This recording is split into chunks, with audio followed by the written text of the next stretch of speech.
Hello guys. Dumating na yung order ko sa Shopee na na tsa. Ito yung bago. Nabanggit ko ata ito sa vlog yan. Bumawas ako ng isa, yan ako. I-testing ko, hindi ko pa natitikman to kung anong lasa nito. Pero ang bango. Sabi, ang bango. Tapos may free sila Isang strawberry tsaka isang lemon. Yan. Ito. Nag-init lang ako ng tubig. Tapos ito.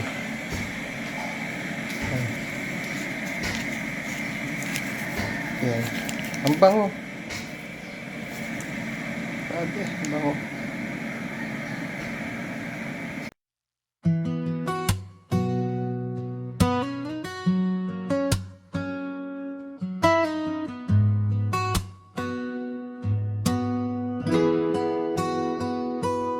Laging pangarap ko lang pagising ko sa umaga, dyaryo ang aking hawak. Habang umiinom sa tasa ng kape o ng tiyan na sobra, ang sarap habang may hawak na dyaryo at bababasa ng mga balita sa mga nangyayari sa ating bayan. Napakasimple talaga ng aking pangarap. Gusto kong maglinis ng bakuran sa luntian, paligid na tanim ko sa garden, mamitas ng bunga ng mga prutas sa mga puno na ako mismo ang nagdamin habang nilalaro ko ang aking mga apo na kapiling ang aking mapagmahal at maunawaing asawa. Hey, Joe. 4 days. Hey, Joe. Ang artista.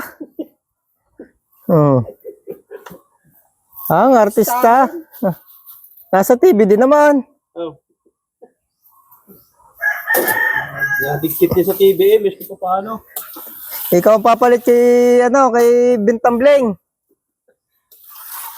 Boy Kurite. Boy Kuryente ka. So nakuha na ng nakuryente kaganda sana. Kisay Yan. Ito guys. Ano ito yung tuna. Ulo tsaka yung ilang laman. Kalahating kilo lang kasi yan. Tapos yung iba pa, yung pinagputulan ko nitong ilalim ng laman. Ito yung may yung may lalagyan. Ito yung tiyan ng tuna. Yan yung masarap na masarap gawing kilawin. Yan. Ito lang sisigang ko lang yan lang. Tapos sasamahan ko nito. Yan mga kaibigan, guys. Talbos ng ng kalabasa at saka bulaklak. Sasama natin sa sinigang. Yun lang. Okay, pakita ko sa inyo yung proseso ng pagluluto. Ito na, mainit na.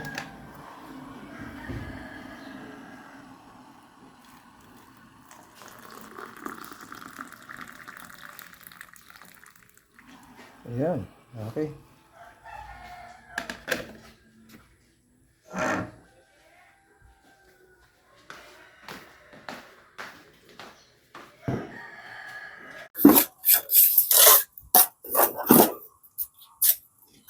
Nahihili na sa something.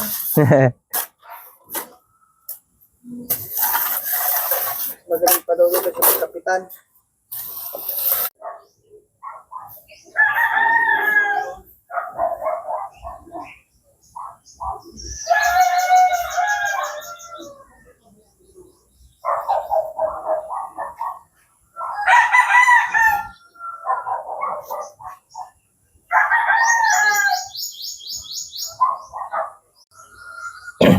Yan guys.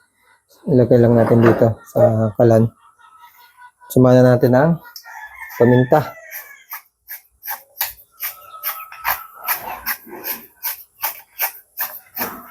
Mas marami, mas masarap. Lagyan natin ng patis.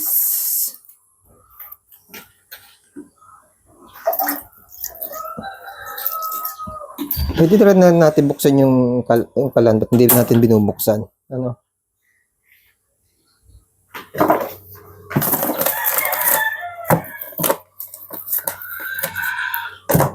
Lagyan na natin ng sibuyas at saka bawang. Konti lang kasi wala akong bawang at sibuyas pala. Hindi pa nakakabili.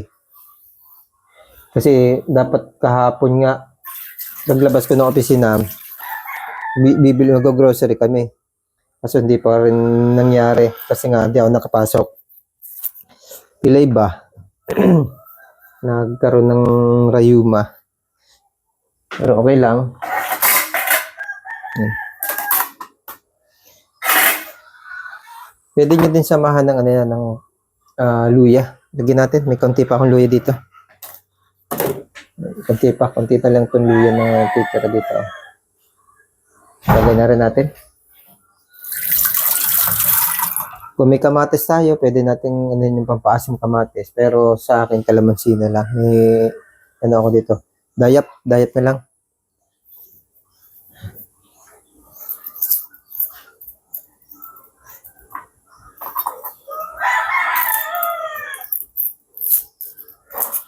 Kalimitan kasi naglalagay talaga ng luya yung sa ano sa sinigang kasi nga pantanggal ng lansa.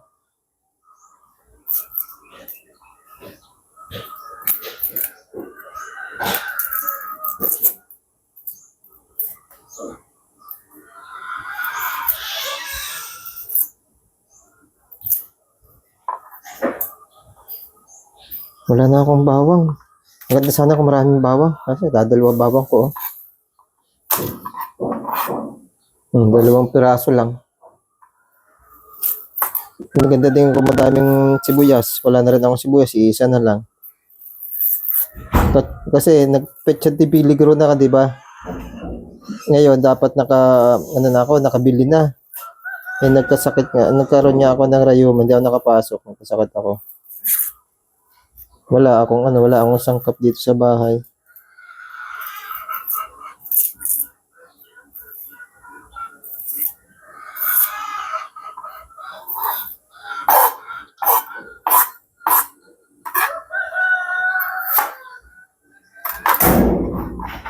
Apatin na lang natin yung hiwa. Yung gayat natin, guys, apat na lang. Yan. Pag sinigang kasi ganyan. Sama na rin natin itong kaskasan na lang natin. Itong luya.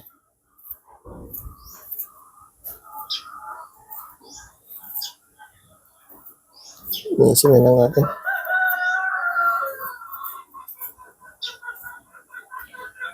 May luya kasi madaling linisin at hindi mabalatan. Yung maganda yung texture ng niya, yung forma ng luya. Ito pag ganito, ang dami sulok-sulok. Kailangan talaga balatan mo. Kasi may putik na naiiwan dyan. Alam naman natin ang luya. Yan naman ay sa putikan niya na nakabaon sa lupa yan. Takliban na lang natin muna. Yan. Tapos asikasuhin ko yung gulay. Ano lang, mabilis lang to. Lilinisin ko lang yung gulay, guys.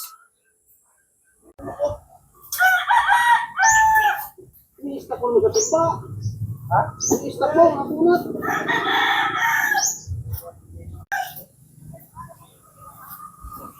Ito po, updated ang ating ginagawa. 4 days na to. Napadadali tayo ng ulan. Ito ngayon mainit na. Tuloy-tuloy yung gawa natin ngayon kasi mainit. Laki na rin ang ipinahit ko ha. Dati asap ko po. Hirap ako eh. Lalo na pag-aakat, mahirap. Oo.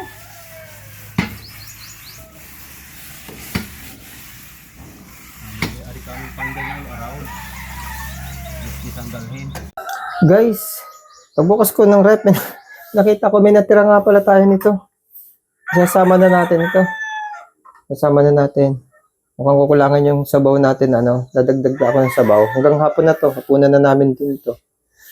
Ngayong tanghali, dalawa lang kami ng anak ko. Kasi college na yung anak ko. Alas 2 pa yung pasok. Dito siya manananghalian. Tapos sa hapunan, kaming mag-anak na 4 kami. Dalawa yung anak ko. Tapos kami mag-asawa. 4 lang kami. Bali, puno itong lutuan natin. Nangyari dyan, parang 6 na tao lang ang kakain. Di labis pa yon. Sa 6 na tao, sa isang kainan. 2 ngayon, tapos mamaya 4 na tao.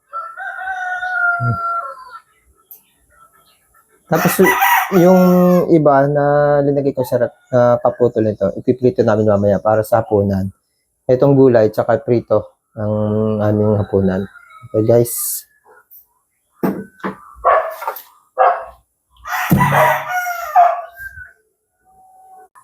Guys, hindi ko napakita. Dinagay ko na yung isang gulay. Iyatin ko lang itong talong. Sama na rin natin ito.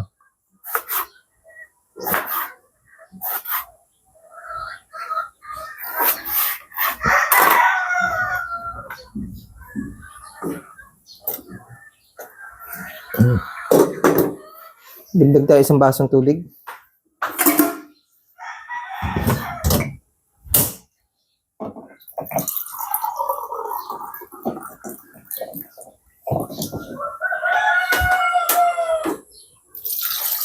Yan. Kaya natin yung sabaw. Taksan natin ang apoy.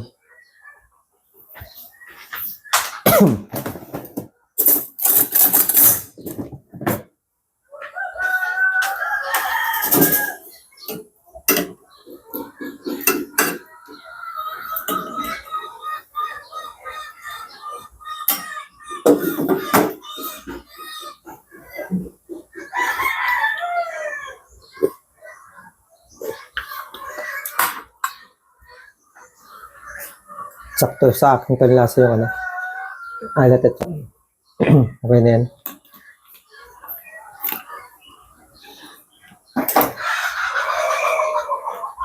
Ilang linggo na rin ako nakakaramdam na ako'y atakay ng arthritis, pero hindi ko masyado pinapansin. Ang ginawa ko na lang, meron na yung taniman ko. Dapat puputulan ko ng damo. Hindi ko na lang pinutulan kasi nga baka ako atakehin. Ganun din. Natake din ako ng rayuma.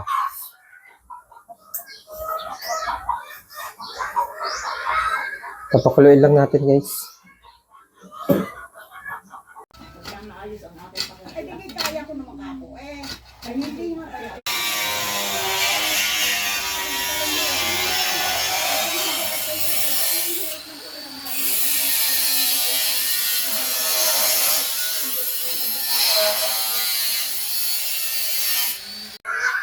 Yan guys, kumukulo na.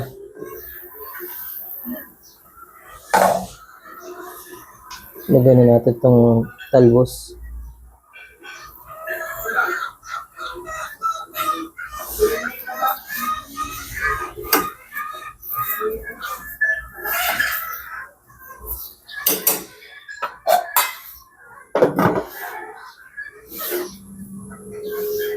Yan guys, update.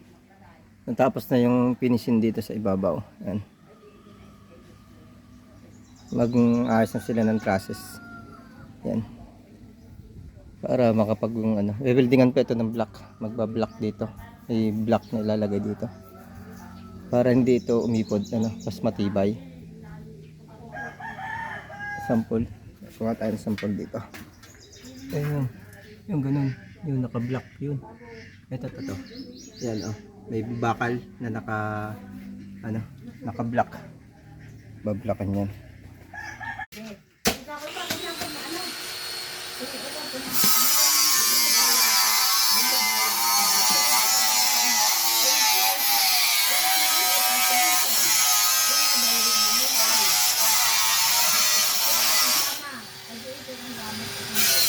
May putol tayo din na pagkailangan. Yung putol ng semento.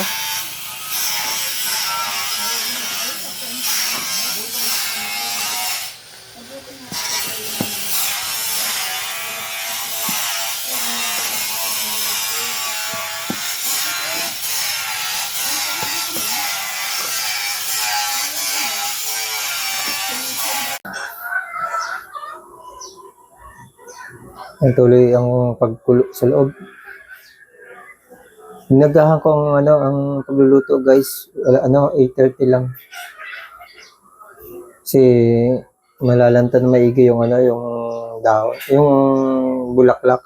Yung iba dyan kahapon ko pa nang kinuha. Dinagay ko lang sa ref.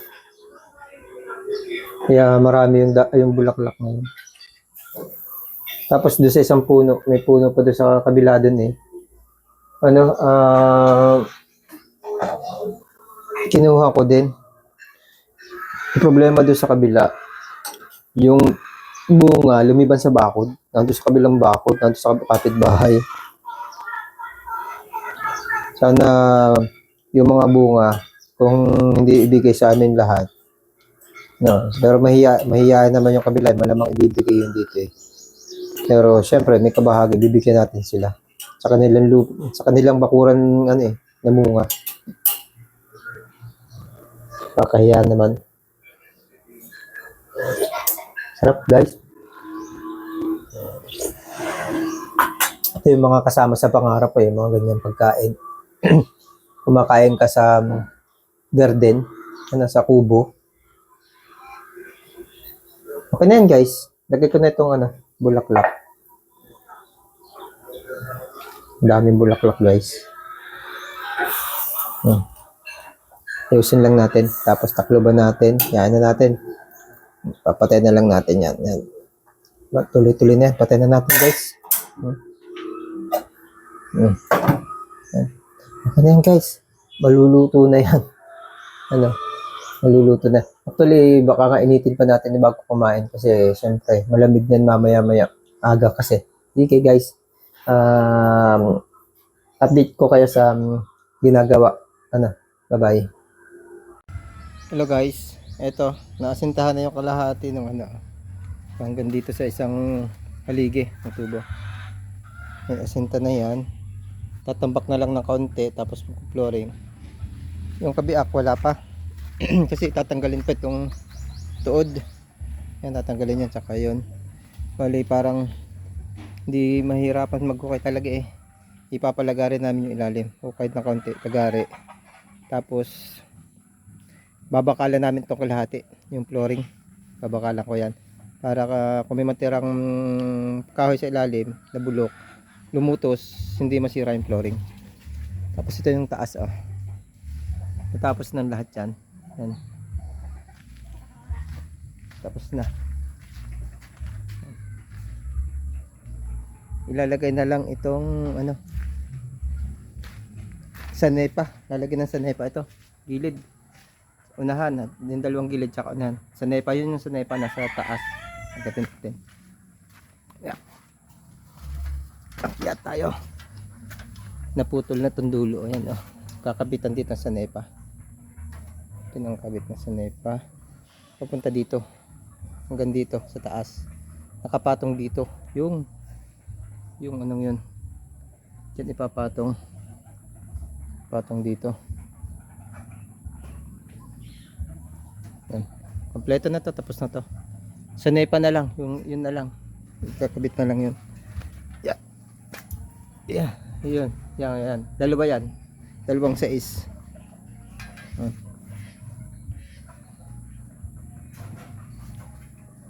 Yeah, akit tayo. Yeah. Ito yung bubong ko, mga kaibigan. Ito yung bubungan ko. Ito may tama na ng nakit ko ngayon. May tama na ng doon sa mga pinaggayatan. Dahil dito. May kalawang. Lahat na lang to. Basta yung mga pinagputulan dulo. Hindi sa yero. Dito sa itong cover. Diyan nagkaroon ng tama. Kaya pala yung iba ginagamit stainless. Ngayong summer ko to. Tsatsagain ko na pinturahan. Pero lahat na to. Lahat buong yero. Isang akit lang, isang pagpipintura, buo na yan. Kahit na wala pa tama itong yero, malinis pa yung yero, titirahin ko na yan. ano, titirahin ko na yung yero, ayusin ko na yan. Yan. Yun lang mga kaibigan. Guys. Tapos to, wala to. Ito yung huling linagay nila. Ito sinasabi ko, stopper. Yan. Stopper sila, lahat. Kalalagay lang yan. Ayusin ko lang, tayo ko, baka mahulog. Yan. Ito lahat to, pipiturahan ko ulit yan. Pero kaya ko na itong i-retouch kahit na may bubong. Ako na lang magre-retouch na, hindi na sila. Ito yung pininis, oh. Okay na yan. Pintura na lang yan. Bahala na ako dyan. Ganyan.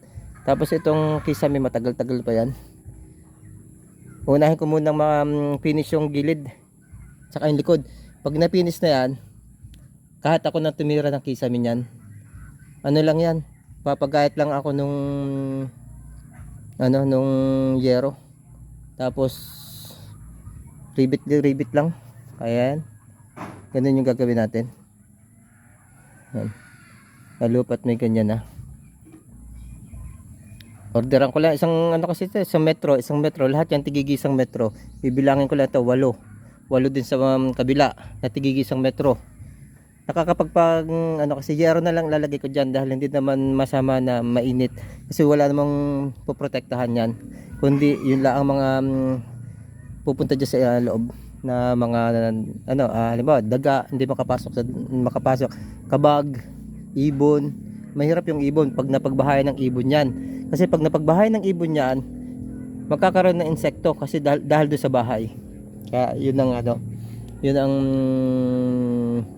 isang dahilan kung bakit kailangan na malagyan ng cover ang Ito, yung ibang bahay nagpapagawa, kahit yung mga kapatid ko, walang ganyan, walang awang. Pinadidiretso nila yung kasi hindi pa nga nagkikisame yung iba ng labas. Gagawin, papadiretso yung pader dun sa may tapat dutok sa bubong para hindi makapasok ang ibon. Ako hindi ko pinagawa yan. Yung karpentero dati, yung una kong karpentero gumawa ng kabahayan, gustong gawin ganun. Hindi ko pinagawa kasi para sa akin mahirap magpalabas ng init ng kisame. Kasi biro mo laki ng bubong na yan, 30 pie yung yero ko. Yan? Ang lapad niya, malapad. Ang init niya sa hapon, kahit dun sa aircon sa loob, bago ka makapag forsadong aircon mo kasi mainit sa taas ng kisame.